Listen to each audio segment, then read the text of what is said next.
Y'all are on the East Van Dance Shit Show. So how's your guys' summer so far? It's going pretty well. Yeah. We haven't played much since we've been playing. We haven't done any gigs since like right when Neil came back. So this is the first show we're doing with Graham and Neil, the whole band back together. So Yeah. yeah. It's pretty good. Sweet. Oh yeah, please welcome Jordan and Hayden from Cosmosaurus. Hi everybody. Hello. So yeah, I know Jordan through a buddy of his named Kyle. We were like, his buddy Kyle was working on a project of mine, kind of like an indie feature, and I needed a drummer in my fictional band. He called this guy up, and yeah. Yeah, and that was like the first movie I ever shot in, and Nice. it was an interesting experience. We got to go into the cool studio and meet what was that fella's name? Bruce. Bruce, yes, and I still remember like how it looked like something out of like an 80s movie, you know, like all the sweet posters, like the little he had almost had like a little gumball machine in the corner. Yeah. Like that was a fun studio to record. That was a fun studio to record with you, man. Feel free to let me know how that movie goes. It's actually I was just telling you, I was filming with Kyle again 2 days ago, and we shot a fucking shitload of footage. Like, yeah. But yeah, it went well. We got like maybe half a day left, and then it's wrapped, and then I get to spend the fall and winter editing, and life goes on.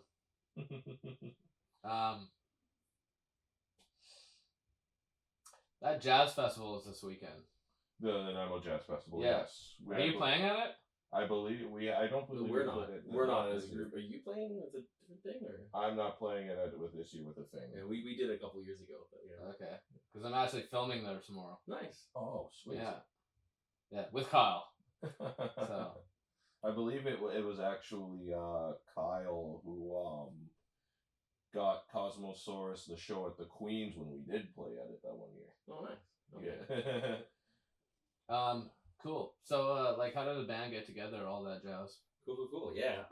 Well, basically, it's funny because we pretty much everyone in the band went to Vancouver Island University for music in various times. We all went at different times. I mean, you and I overlapped, but a lot of the others didn't.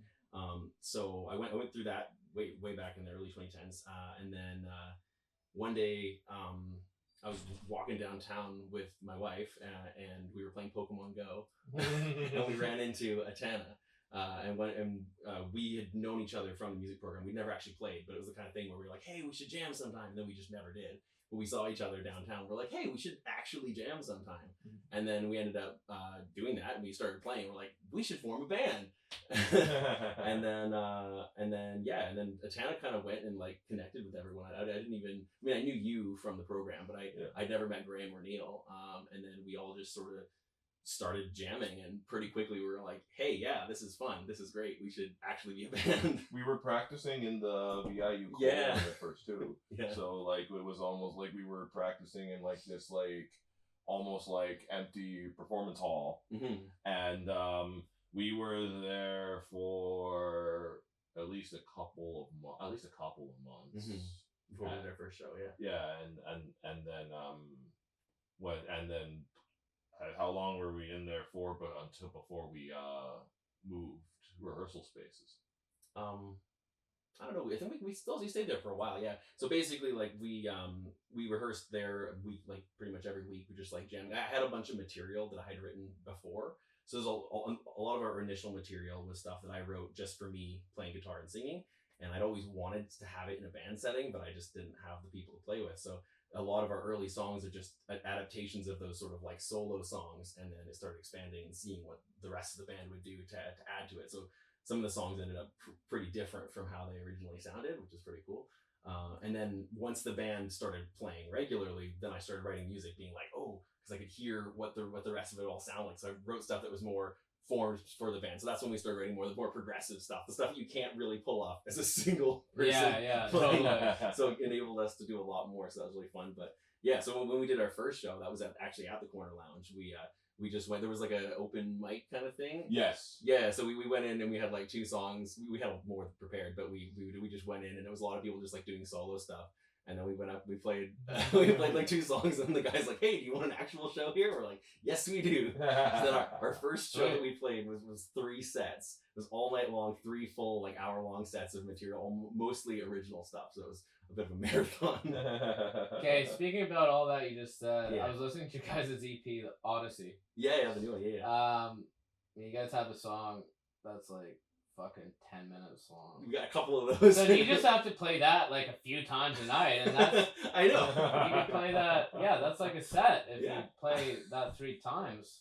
Yeah, we have one like that on our first album too, and it's always funny because if we're playing like a single set, it's like we can't really play 2 of them because if we play 2 of those songs, that's half the set. Yeah. So we gotta ration it. Yeah. It's fun. I like that stuff. So okay, you guys, all of you guys have like background in like jazz. Mm-hmm. Yeah. Okay, that explains like kind of like the prog rock. Yeah, Yeah, exactly. yeah, exactly. A little more technical stuff. So are you guys like into like recording, like on like the tech side of things? Yeah, I mean, I've been recording my own solo stuff for a long time. Just me, and I've overdubbed guitar, bass, and vocals and stuff. I can't play drums, so I'm. Oh, I'm so jealous. I'm so mentally handicapped when it comes to that sort of stuff. Yeah. But no, so it's really cool because I've done that for a long time. So when we actually, our first album that we recorded the whole thing in 2 days, which was an absolute whirlwind in the studio. Like all the tracks straight through. Most of them were like live off the floor, like 2 takes. So and we'd only done like 3 gigs by the time we played that one. So we were really fresh as a band. So I'm honestly surprised it turned out as well as it did. But our second album, we actually went to a studio and recorded the whole thing. Except Where was that? it was out in this studio in Yellow Point. Risky Disc. Risky Yeah. Disc. So it's like this like weird adapted like man cave castle project thing that this dude built. Like it's this huge like stone building that looks like it's in the middle of the forest. It's like this really cool looking like castle like thing. And like you go inside and it's like all equipped out to be a full studio. It's got all of the studio equipment and we all got to be live like in one room together, but we had like all the amps and stuff isolated in different rooms. So we could still record it like all together, but it had the full isolation. So yeah, it was a really, really cool place to record. And it's cool being like way out in the boonies too, because then like we would just spend the whole day for like a week just working on nothing but this, and there's no distractions, nothing else going on. So Yeah. really fun. But as I was saying, since I do a lot of the recording stuff at home, we ended up recording all the vocals out of my home studio, so we could go after the fact and just spend as much time as we wanted overdubbing and adding like tons and tons of harmony and stuff, and not worrying about studio time. So that was pretty cool too. Sweet. Yeah, studio time, it kind of eats up the It bucks. does. It does, it Quickly. It was the best week off of work. It was ever, fun. Yeah. So like when it comes to like the songwriting, Mm-hmm. everything is like sort of primarily written by you? Or? Yeah, pretty much. But it's neat because like, once again, since we all come from the jazz background, we're all used to like just like you put a sheet in front of someone and it's got all the chords and stuff and all the sections, and then you just sort of make up your part, right? That's what you do in jazz. So the way that I write is I'll write the melody, I'll write the lyrics, I'll write the structure of the song, but I honestly don't ever know what the full thing is going to sound like, because half the time I'll write it and I'll write out charts and I'll give it to the band. Sometimes we'll play it through like the first time and we'll be like, yep, that's it. We're good. That's the song now. And sometimes, like, there's been a few times when you've done a completely different groove than I was anticipating. And I'm like, I don't know, man. Then we finish the song. I'm like, actually, no, everything I thought was wrong, and that's the new song, and that's how it needs to be. So it's really, I feel really lucky, honestly, just like having like a group of people who are so used to improvising that I can trust that they're going to create something cool that I never would have thought of. Oh, he can improvise. Oh, I know. Well, that's the jazz thing, right? But once again, it's fun for me because it's like, yeah, I'm writing the songs, but I don't know what the final product's going to sound like because I have no idea what everyone else is going to add to it. So it's really cool finding out what my song sounds like afterwards. Yeah, because like I write everything on like acoustic. Mm-hmm. I always just have. Mm. So when I bring it to like a studio, it just like evolves into like something else so drastically different. Mm-hmm. That's a good thing. Totally, By the way. absolutely. Yeah, because you know, opposed to like me just sitting with a guitar and like singing by myself. Yeah. It's pretty pretty cool. fun. Yeah, having that collaboration, having that like the sum of all the parts being more than what I could have made on my own. Like, So yeah, and you know, getting like a, you know, like a different perspective totally, as well. absolutely, Yeah.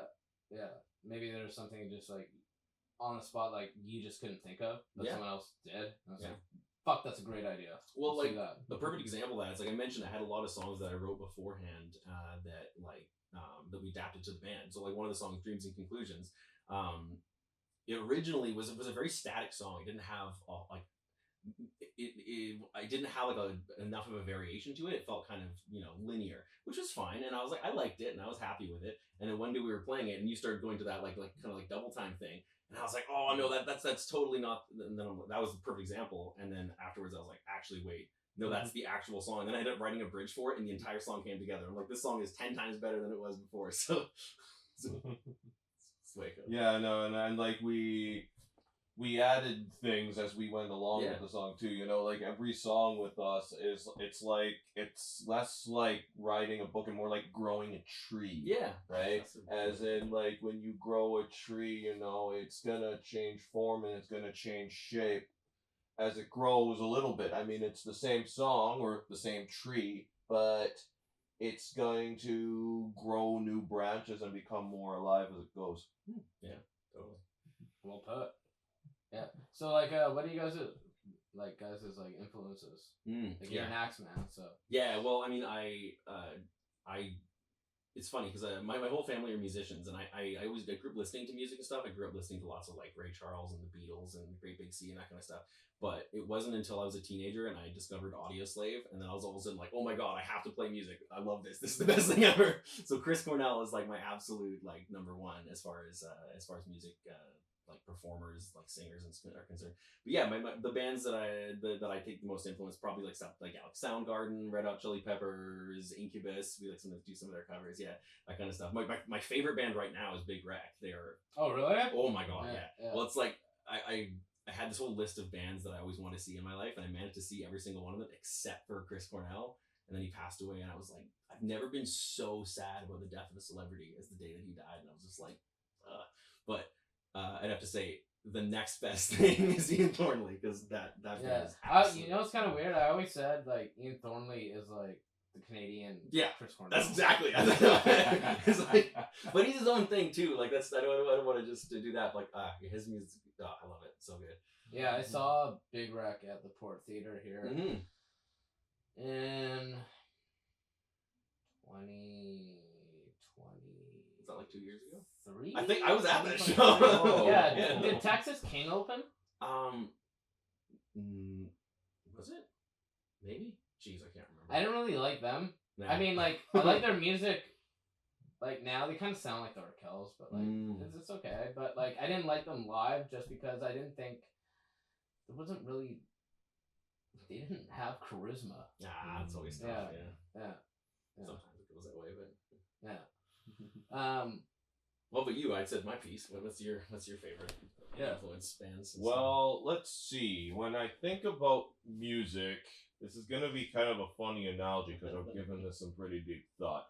But like, I mean, a lot of people, like, well, a lot of drummers really categorize styles. You know, like there's rock drummers, there's jazz drummers, there's reggae drummers, there's bluegrass drummers, etc., etc., etc., country drummers. Now, when I don't know if you ever heard it. There's this show I used to watch when I was young and still I did recently. It's called Avatar: The Last Airbender. Hell yeah. And I think of it more like Aang, as in like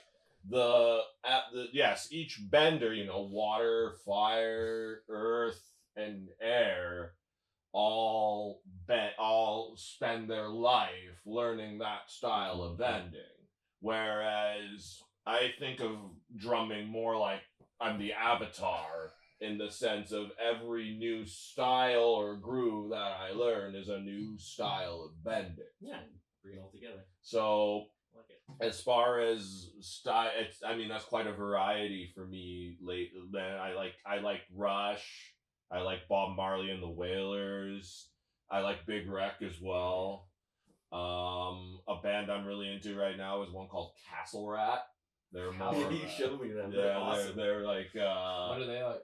They're very metal. It's like 80s metal rock, like stuff. Like it's one of those bands you hear them and you're like, did this band exist like 40 years ago? Yeah. It's pretty good. And yeah, Are they Canadian?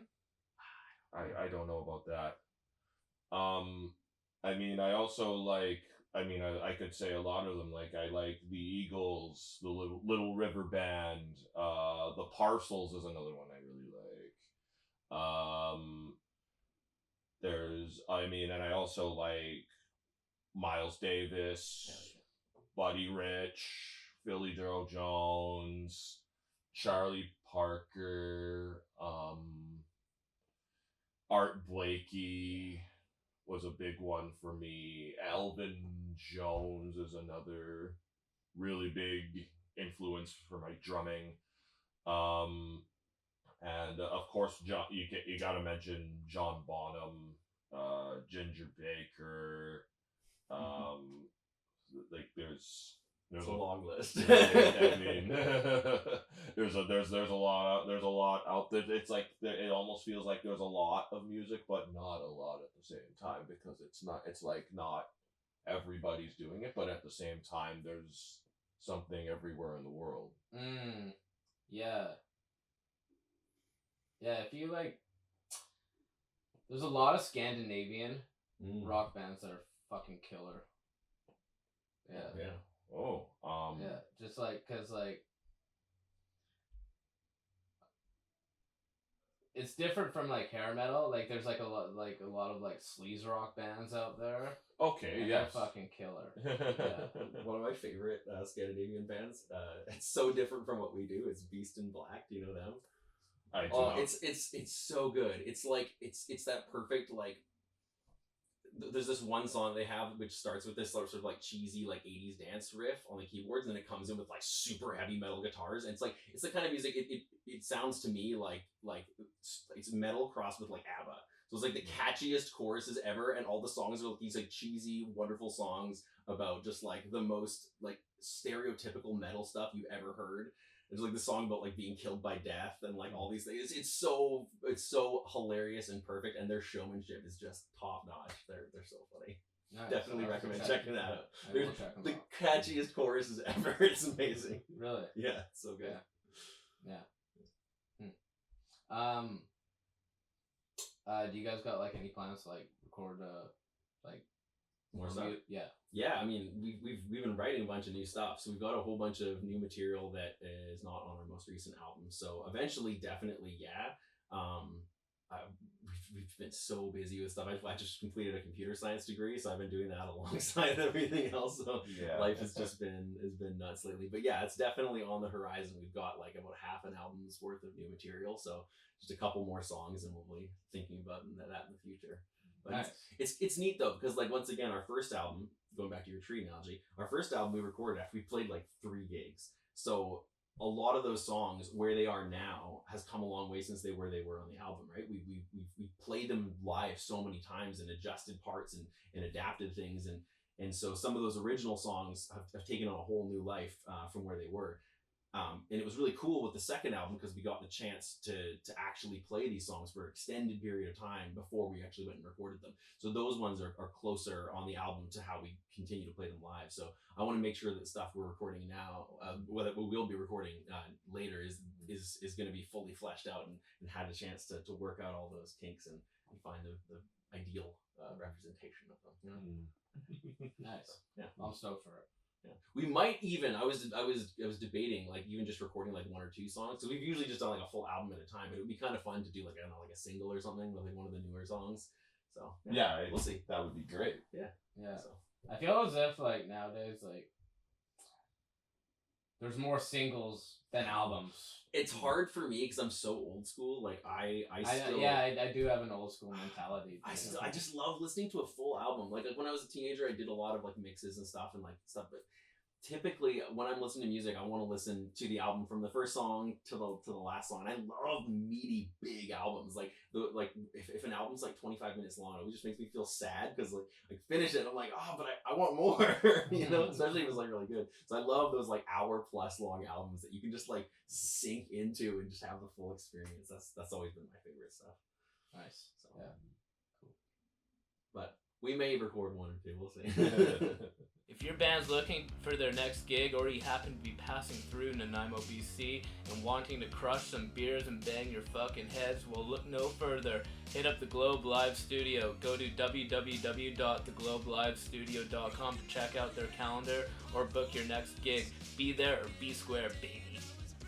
So, any questions for me? Well, you don't really know anything about me, even though like we work together, and you don't really know anything. Well, okay. I mean, I guess the question is for me is I guess I mean let's feel free to get to know each other a little bit. You know, tell me a little bit more about yourself. And Well, yeah.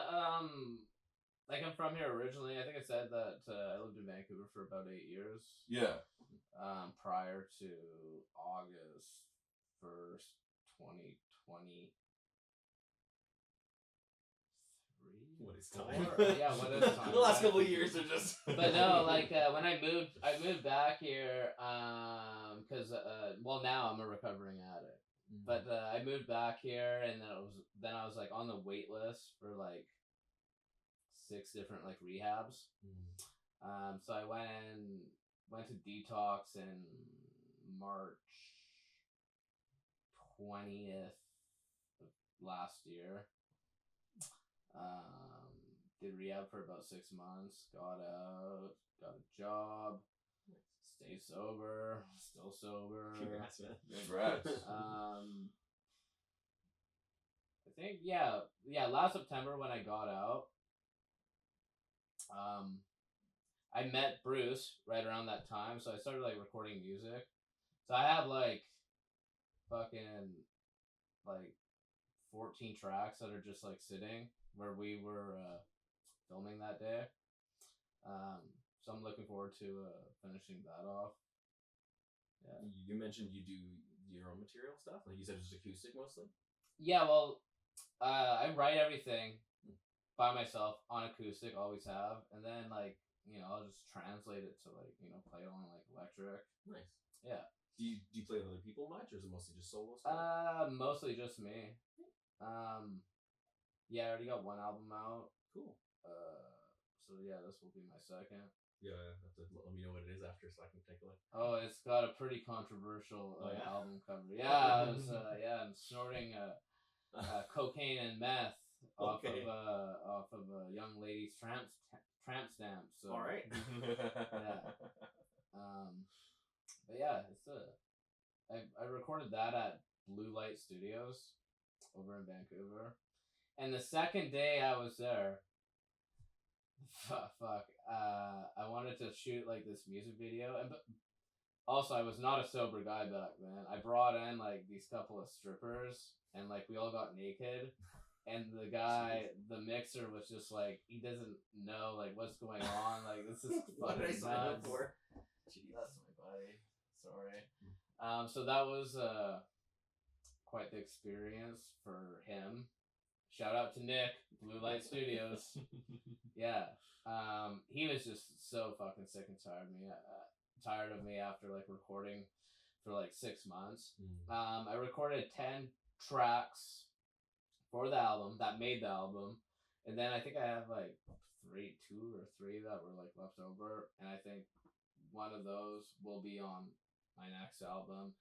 The other ones I kind of like listen to. I'm like, this fucking sucks. So, sometimes it feels good in the moment, then you listen. Yeah, to the fact you're like, actually, that's not good. Yeah. Plus, what was I thinking? Plus, I was like, completely different person back then. I was probably loaded, and I'm like, fuck yeah, this is gold. And then you go and listen to it. Oops. Fucking years later, sober, and you're like, what the fuck was I thinking? But yeah, it's been an interesting experience. Also work in film. That's how I met Jordan, because I needed a drummer. Was that track we played in your film one of yours? Yeah. That's Nice. awesome. Yeah. Big women and wine. Yeah. Yeah. And I think I might just like, because it's not fully mixed yet. But I kind of like how it's just drums and one guitar. But there's two guitars on the backing track that we. Oh yeah. So I might take the one guitar off and then no bass. So it'll be like just like a duo. Kind of like Didn't he call us the Black Keys Yeah. of pop punk? Yes. Yeah. And the fictional band The Whores. Yeah. Yeah. With a Z. Well, there you go. Yeah. Yeah.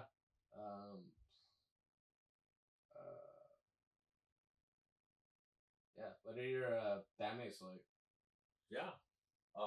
Well, let's see. We've got right now we've got Graham, our bass player. He's a saxophone player. He's a saxophone player. Decided to take up bass as like his secondary instrument, and he's friggin' killer. Oh, so now yeah. like all these people know him as a bass player. He's been a sax player for so long. It's like people are like, oh yeah, Graham, he's a bass player. It's like, well, he's technically a saxophone player. He just happens to be amazing at the bass too. Oh, absolutely. Yeah, no, he's great. and he's playing with So many groups. so right many now. groups. Busy dude. He plays with David Gogo. He plays with Miss Emily, who's a Juno Award winner, and I seen her live. She's fantastic. Yeah. Like yeah, he's got that nice 5-string bass. I mean, I'm really, as a drummer, I mean, we're really lucky to have him band, and I'm really lucky to play with him. I try to do right by him every time I play as well, you know. And then I was gonna say, yeah, we have Kim, who's the other vocalist in the group. Like that's one of the big parts of our sound is we have two main vocalists. I grew up listening to a lot, as I said, like Crowded House and stuff like that, and Beatles. Like I love like harmony music, like vocal harmony. So we have a lot of harmony throughout our stuff. So Kim's the other vocalist who's been with the band since the beginning. Nice. But a couple of years ago, our keyboard player Neil, who is the other member of the band, who once again also absolutely love the guy. I like to say he's like my hype man. Like whenever we're playing, regardless of what's going on, I'll like look over at him and he's just there, just in the zone, like getting into it. He's got so much enthusiasm and he's just such a great player. But like if I'm ever don't have the energy to look at him, I'm in the zone. I'm good to go. Nice. So yeah, but once again, like so he joined along at the beginning, but a couple of years ago he ended up having to move to Alberta, and we were broken hearted because like we just like. We were just getting into it, like it was right around the time of like COVID and everything, because we had all these plans. We were going to be playing a whole bunch of shows, and then COVID hit, and then couldn't do very many shows, and then he had to move away, and I'm just like, God damn, what are we going to do? And it's tough when you have a group where you got such a good band dynamic, and then you have to change that. It's like there's a big question mark. You're like, geez, like what do we even do now? Luckily, Kim, the other vocalist, had played keyboards along before. It'd been a number of years, but she decided to start playing some basic synth stuff. And first she's just like, I don't know, because it's hard to sing and play at the same time, right? So she's like just doing some simple stuff, and then like before long she kept adding more, and then she started like learning his old parts and was playing all that. So she filled the void perfectly. It was great because then we didn't have to change the band dynamic. We could keep exactly what we had. And then Neil recently came back, and so it's been really neat. Now we have two keyboards, and we have a whole different soundscape to work with. It's kind of cool. The other member of the band is Atana, who's our other guitar player, who's taking a bit of a break right now. They've worked with a whole bunch of other bands and stuff, so they've been really busy. They were the one who sort of like brought us all together in the first place. So but it's been a little while, but we're doing this show just the five of us. But it's cool because having the band members that we do, we can adapt the songs in that way. We can have other people fill in with little parts and make the songs work in a different kind of way, a different sound. So yeah, that's the cool. Nice. So like, who are the other bands playing tonight? I honestly, I don't really, I've never heard any of them. This the whole show was organized through Jaden, who's he's running the Euthemic Studios. Like he's doing like band bookings and stuff. He's been organizing all this stuff. So I know we got Carl Longstaff, Shell, and Krusty McClown. So I know they're all smaller. I think they're the most like acoustic kind of acts and stuff. So they're all going to be opening, and then we'll finish off with our big loud set. Nice. Yeah, well, fuck it. I'll I listen to you guys' EP there. You guys rock. Thanks. Also heard from like other people, obviously, because Kyle. That you guys just have like a sweet sound. We have fun. Oh, we're looking forward to playing this tonight. This is like a big comeback. I know it's been too long. Been so busy these last couple months, so it's return to form. I feel like Mike Tyson. In some ways, hopefully not others. Well, no. I don't think there's a Jake here. But... Awesome, boys. Yeah. Well, thanks for doing my shitty show. Yeah, And, thanks for having us. Thanks for having me. You want to give a shout out? Well, yeah, come down to the Globe. You can follow us. We got albums on Spotify, Apple Music, Apple all the Music. places. Cosmosaurus is the name. Yeah, so Cosmosaurus.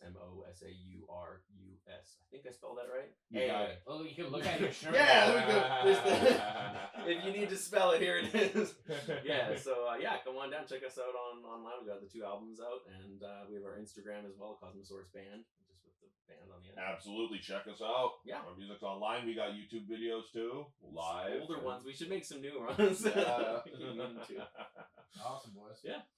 So on that note, y'all are off the East Van Dan Shit Show. Peace. Peace. Sweet.